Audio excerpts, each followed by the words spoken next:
Lord of the Mysteries is finally starting to shift in a way that feels bigger than just another episode, and this week proved it. What started as something calm, even a little slice of life at times, slowly twisted into something unsettling, and by the end, downright horrifying. Episode after episode, we've been piecing together clues, getting fragments of information that didn't always seem to fit, but now the edges are starting to line up. This week gave us humor, horror, and a flood of answers that only made the bigger picture feel stranger. And if you think that ending shook you, just wait, because today we're breaking down everything episode 7 gave us, and didn't give us, and pulling together every theory that's been bubbling up since the start. Stay with me until the end because we're going to recap all of the theories so far, pick apart the new ones this episode dropped, and finally dig into the Dunn Theory I've been teasing for weeks. Episode 7 opens with something rare for Lord of the Mysteries, a calm and slice-of-life tone. The Nighthawks are just being people. We see them chatting, showing their quirks, even laughing a little. There's an almost normal workday rhythm, until Dunn, in a moment that's both funny and a little worrying, forgets to assign Klein a task. But eventually Klein is given an assignment, but not an active one. He's simply sent to watch over the Channis Gate at the cathedral. Even in this simple task, there's a sense of weight, almost like a fate is drawing him there. And of course, the moment Klein starts to settle into his watchguard task, things immediately take a turn. The Channis Gate begins to open like it was waiting for him, and that's when we're introduced to artifact 3-0625, the Misfortune Cloth Puppet. Based on the reactions from Leonard and Royale, this is a very bad sign. Leonard even confirms that in every past case where this gate opened, the person essentially vanished, a 100% mortality rate. That alone makes me incredibly curious about the deeper lore surrounding the Evernight Church and the Channis Gate itself. The way the Evernight goddess is spoken about, it's starting to feel nefarious in nature, or maybe that's just how all deities operate in this world. And if this is the level of threat tied to just one artifact, like I said in a past video, the artifacts are going to play a huge role in this story. From there, we finally shift back to the Tarot Club, and this meeting is packed. Audrey and Alger's unease around Klein is really starting to show. You can clearly see it in the way they react to him. Klein ends up answering Audrey's question about how long it takes for a Beyonder to digest a sequence potion, 1 to 6 months, simply because he had just read it in Roselle's diary entry they gave him, and Roselle's writing is still hilarious in its own strange way, tossing out essential lore in this overly casual tone that doesn't match the weight of the information is really great. The meeting gets even more interesting when Alger mentions hearing rumors about a Sequence 8 listener seeking the holy residence of the true creator, and how many organizations believe the true creator might not have fully died. Alger asks Klein if that's correct, and Klein pushes back, calling it the fallen creator instead. I'm curious if you all interpreted it the same way I did, but Alger reacts almost like he was testing Klein, seeing if he knew enough to make that distinction. Then there's the whole inner monologue Klein has about everything he's learned so far, his potion digestion progress, and the acting method. I'll be honest, I didn't understand what it meant at all in the earlier episodes. It was this vague idea that never really fully clicked for me, but this episode finally explains it in a way that makes sense. It's not just about pretending or playing a role. You have to learn all of the principles of that sequence, whatever they may be, and truly embody them if you want to safely progress. That's where the divination comes in. Klein is constantly using it in this episode more than ever before. His readings are still confusing, fragments, flashes, bits of information that don't line up, but while he's in the middle of a divination, there's a shift. He realizes divination isn't the answer to everything,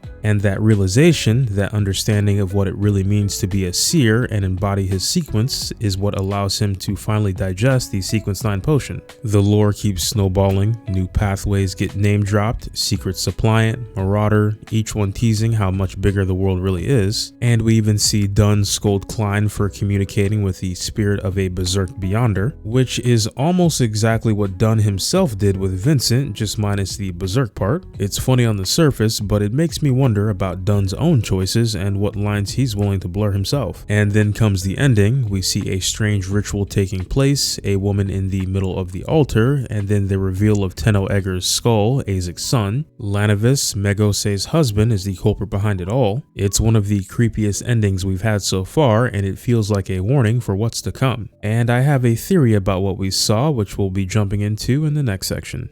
Before we dive into any new theories, we're already at the halfway point of the season, so it's the perfect time to stop and reframe where we are. A lot of wild guesses and predictions have been tossed out since the start of Lord of the Mysteries, but not all of them have held up. What I want to do here is go through the theories that are still active, still valid, before we move into what this episode revealed. So let's recap. One of our earliest theories was something is wrong with the Nighthawks, whether it's them hiding information or the Church of the Evernight Goddess itself having its own agenda. Next up is Klein's personality is being altered by the pathway he chose. Next is the full title isn't just symbolic. Klein tapped into something bigger, a system, something that actually recognizes titles, and now he's a part of it, whether he meant to be or not. Our next theory was the seer pathway is completely misunderstood. We did see this episode, Klein learns that the Antigonus family's eerie, frightening pathway is actually the seer pathway. While we got slight confirmation of that this episode, we still don't know just how misunderstood it really is. Our next theory was sacrifice is tied to power. We've seen hints of it already. To progress in certain sequences, you have to give something up. Triss showed us a glimpse of that, and I don't think it was a one-off. Next up, Azek and the Corpse Collector pathway. The theory is simple. Everything Azek has gone through ties back to the Corpse Collector pathway. This theory was really long. Watch the last video if you missed it, but the gist is he's just the end result of moving through the lower sequences of that path, and we're guessing he's either sitting at sequence 3 or sequence 4. Next up, Klein will eventually summon someone on the Sun pathway by accident during a Tarot Club meeting, and he'll eventually hand over this sequence 4 recipe he's been holding on to. Next up, the fog is sentient. It's not just a stylistic choice, it acts like a system interface, almost like solo leveling. And our final two are artifacts will become massively important, and there will be specialty class beyonders, outliers like Leonard that don't fit quite neatly into their sequence. Now for the one new theory this episode practically hands us. Megose's baby isn't normal, it's something demonic, or at the very least deeply unnatural.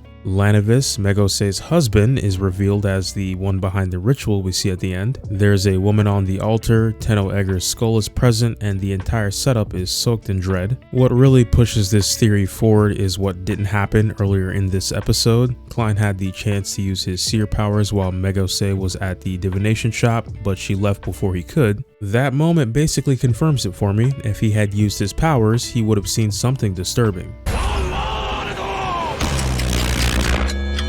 Hey there, looks like you've been caught in Dio Stand the World. While time's frozen, don't forget to leave a like, drop a comment, and subscribe so you never miss any future content. Alright, time's up, back to the video. Now for our long-awaited Dunn Theory. I've been teasing this one for a little while now, and if you've been paying attention to the clues, I hinted at it with a name, Charles Xavier. That wasn't just a throwaway comparison, it was the setup for something I've been thinking about since episode 1. From the very beginning, something about Dunn didn't sit right with me. It wasn't just the stoicism or his leadership role, it was the look in his eyes. That blank, heavy, forlorn expression, like someone who's seen too much and is holding something back. It's always felt like he knew more than he was letting on. Then I started picking up on the forgetfulness, little lapses in memory across earlier episodes. It felt like a quirk at first, but it started forming a pattern, and in this episode, it was all but confirmed. Dunn completely forgets to assign Klein to a task, and Leonard casually mentions that nightmare sequence beyonders often struggle to distinguish a dream from reality.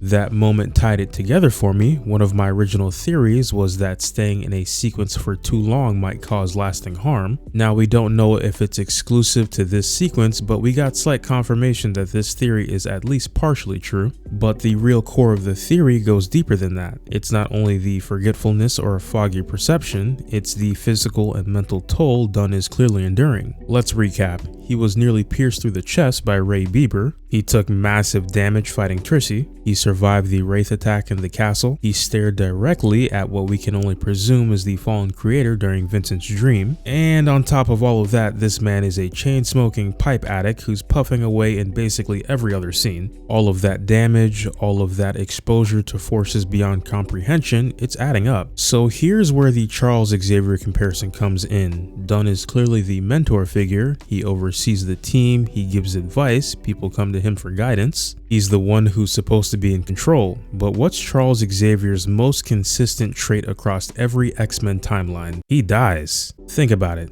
X-Men Last Stand, dead. Logan, dead. Doctor Strange and the Multiverse of Madness, dead. Days of Future Past, dead. and then retroactively not dead but still dead. And don't even get me started on the many deaths of Charles Xavier across the comic books. And that's exactly what I see coming for Dunn. He's already taken more damage than anyone else in the series, and he still throws himself on the front lines. He's always the one stepping forward, always the one to engage first when things go sideways. That combination of internal deterioration and self-sacrificial instinct is a death flag just waiting to be triggered. And honestly, I think he knows it. That look in his eyes from the start, it might be acceptance. Every week, Lord of the Mysteries gets a little stranger and a little heavier. The answers we're getting don't feel like closure, they feel like invitations to keep digging. And that's exactly what keeps pulling me back in. There's a weight to this story now, a sense that everything we've seen so far is building towards something we still can't fully understand, but it's definitely coming. You can feel it in the way characters move, in the way the information is revealed just a little too late,